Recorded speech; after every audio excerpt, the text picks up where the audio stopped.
Well, welcome back. This is David Thornburgh, President and CEO of the Committee of 70. We are here again in our studio C70 talking with another mover and shaker of what's going on out there in Philadelphia and all things politics. Reminder again, if you haven't figured it out, today's election day, primary election day. If you haven't voted, get out and vote. Make a plan to vote. Share that with your friends. This is a big day for Philadelphia. I am joined by Joe Maiellano. Joe, welcome. Thank you. Joe is a leader of, we'll call it what he hopes to be the next generation of Republican leadership here in Philadelphia. Runs a group called South Philly GOP.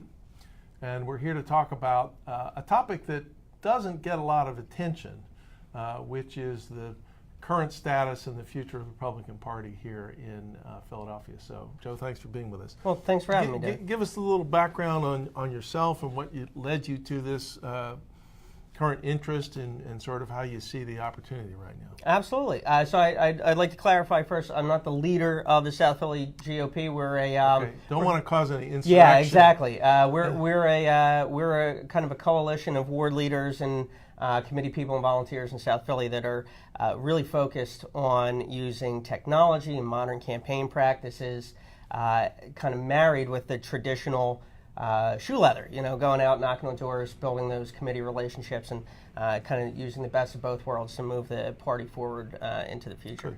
Sure. Do a little quick rewind about yourself, and again, how you got to this. Absolutely. So I'm a Philly guy, born and raised, grew up in the Northeast, Philly Public School, Penn undergrad. I followed a girl down to Washington, D.C., and lived down there for 10 years, worked in national politics, worked for about 24 members of the House of Representatives, all Republicans, a number of nonprofits, and then my wife and I moved back here, wanted to start a family, moved into Center City, Upper South Philly, and was just really unhappy with the state of the party in the city. It's well known that we haven't had a Republican mayor since 1952. We have seen registrations decline. I think it was just in the last few years there are actually more unaffiliated voters than there are Republicans in Philadelphia. And looking kind of at those trend lines, it was just really something that I was very unhappy with and wanted to get more involved, and reached out and found a group of like-minded folks. So ran for committee man about 3 years ago, about a year and a half, 2 years ago, was elected ward leader in the 30th Ward, which is west of Broad Street, south of Lombard. And we've just been really putting our noses to the grindstone. Good. Well, just to make what I hope is an obvious point, the Committee of 70 is a nonpartisan organization, but we believe wholeheartedly in the value of competition of ideas, competition that shows up on election day, so that's why Joe's here to talk about what has traditionally been, at least thought of as the principal competition here in Philadelphia and elsewhere is between the Republican Party and Democratic Party. You pointed out a couple of the top line numbers that we're about a 7-to-1 Democratic registration edge. I remember the election of 1999 when Sam Katz, the Republican candidate, came within, I think, about 12 or 15,000 votes of beating John Street, which was probably the high water mark of the modern Republican Party. And the registration numbers and the elections have kind of, the gap has widened since then. And you point out there are now substantially more, maybe 10 or 12,000 more unaffiliated voters than Republican voters. So no news to you. You have your work cut out for you. Let's start. Campaigns and politics are all a combination, I think, of like the air wars and the ground game. The air war is sort of the messaging, the cause, the ideology, the belief. A question you've been asked before: Donald Trump working for you or working against you right now? Well, I think we were talking earlier about primaries and their effect, and I mean Donald Trump really fires up our base, but as you pointed out, if we only have our base fired up, we'll get about 10% of the vote. So I think it's important for us as a party to focus on the local issues. And there's really so much that we can focus on to be the party of reform and a lot of really good Republican principles that could be applied to City Hall in particular that could make a huge difference. And so I think... Like what? Just give me a sense of maybe those rock-solid Republican principles. For starters, small government, small taxes. I think, talking to my neighbors, even Democratic committee people that I speak to, everything going on with the Board of Revision of Taxes and the property assessments these days, everybody's upset about it. And I think embracing issues like that just really play to Republican strengths, where we say, well, look, I mean, this is what happens when you trust big government to come in and say how much your bill is and have no real oversight either of the process or how the money is spent. That's something I think we could use as a winning issue, and that's the type of thing I think we should be focusing on. You and I were talking earlier that you scrolled back 100 years ago to the heart, if you remember your history books, the progressive era, the capital P progressive, a different brand of progressives than we talk about today, was largely driven by Republican reformers, Teddy Roosevelt being prominent among them. I virtually guarantee you that every one of the founding board members of the Committee of 70 in 1904 were progressive Republican reformers, pushing back against the political machine, the corruption, the patronage, the violence that was breaking out around Election Day. So here we are over 100 years later, and I suppose you're trying to make history, that kind of history, relevant again. Well, and that would, I think, be the other major topic that if we just really hammered on, that we could win support across the aisle here in Philadelphia is...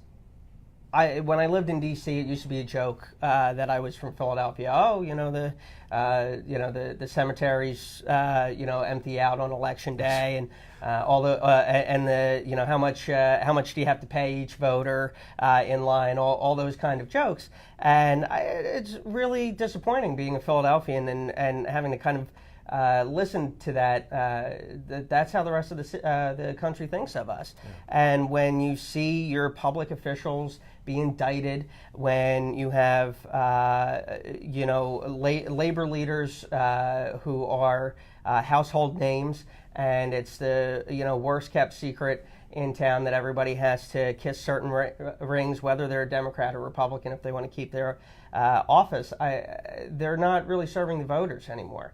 And I think by using the tools at our disposal, the technology that we have, and the ability we have to reach voters one-on-one without having to rely on big media buys or the editorial boards of major newspapers, we can get out and reach those voters and say, hey, we shouldn't have to be beholden to these interests. We should have public officials who are beholden to us, the voters. Yeah. I want to talk about that in a second, but I first wanted to just sort of go back a little bit to the messaging, the core principles, and so forth. I mean, I suspect, be interested in your, you have a conversation with the person next to you or down the street, somebody you run into the market, you get talking politics.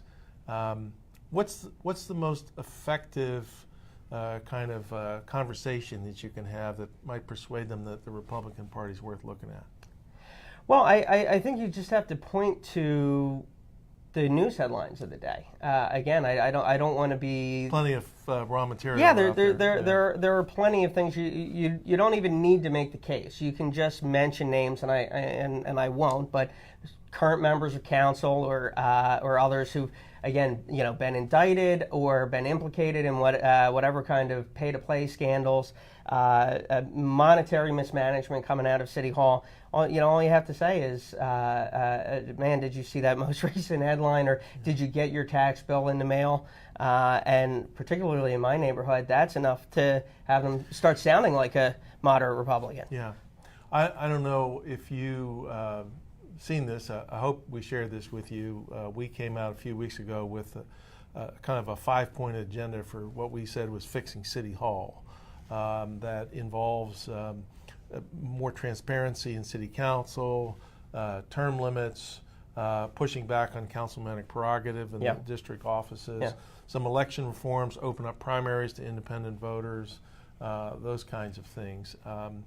Hoping that we can talk to maybe hardcore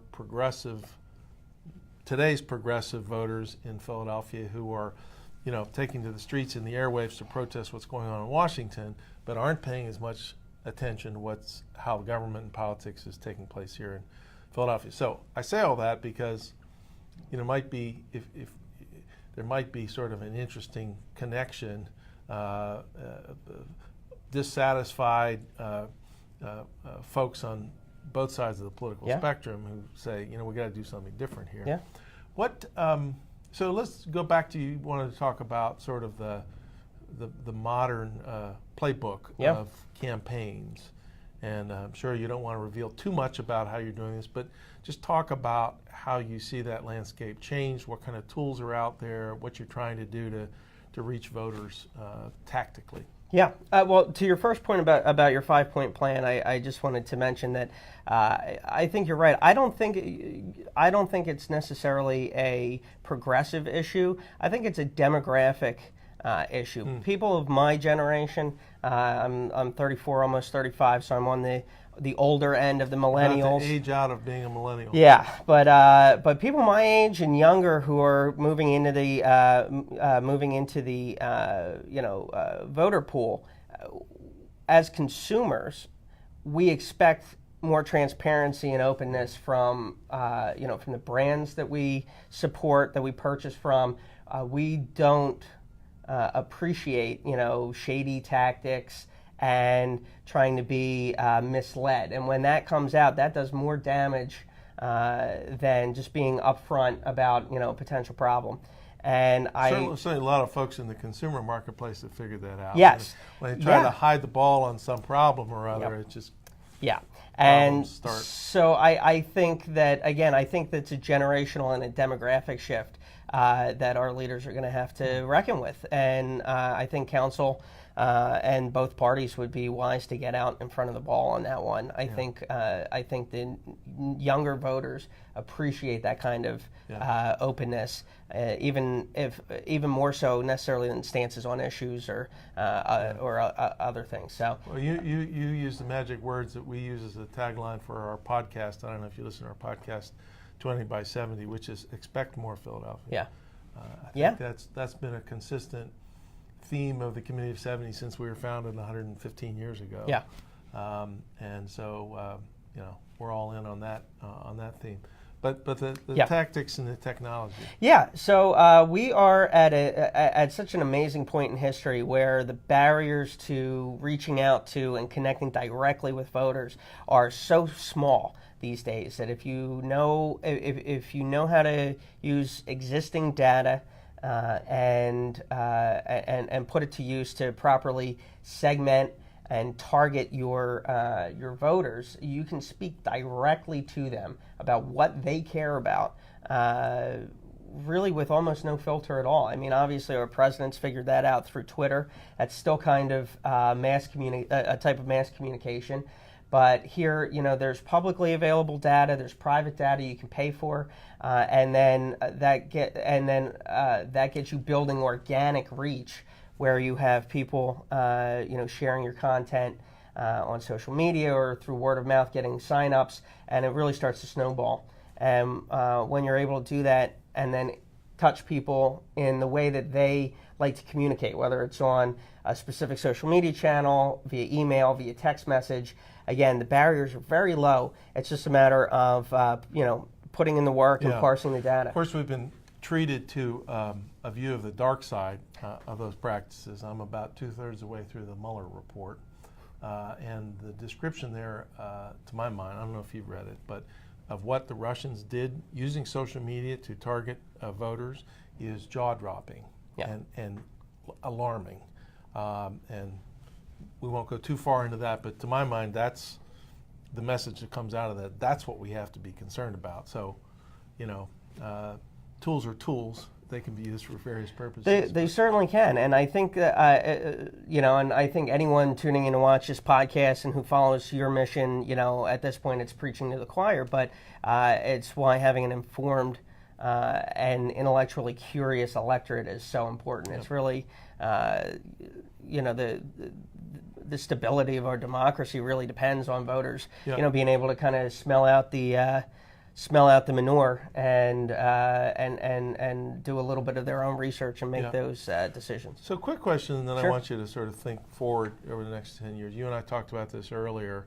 The idea has come up, heard it from various folks, including the late Jimmy Tyoon, who said that one of the political parties really ought to adopt 2-year instead of 4-year terms for their committee people. Which it used to be that way until the early 90s, but the idea of having shorter terms is it makes it easier to attract younger people who are not, when they look out 4 years, life could be very different. Sure. Ask them to sign up for a 2-year term.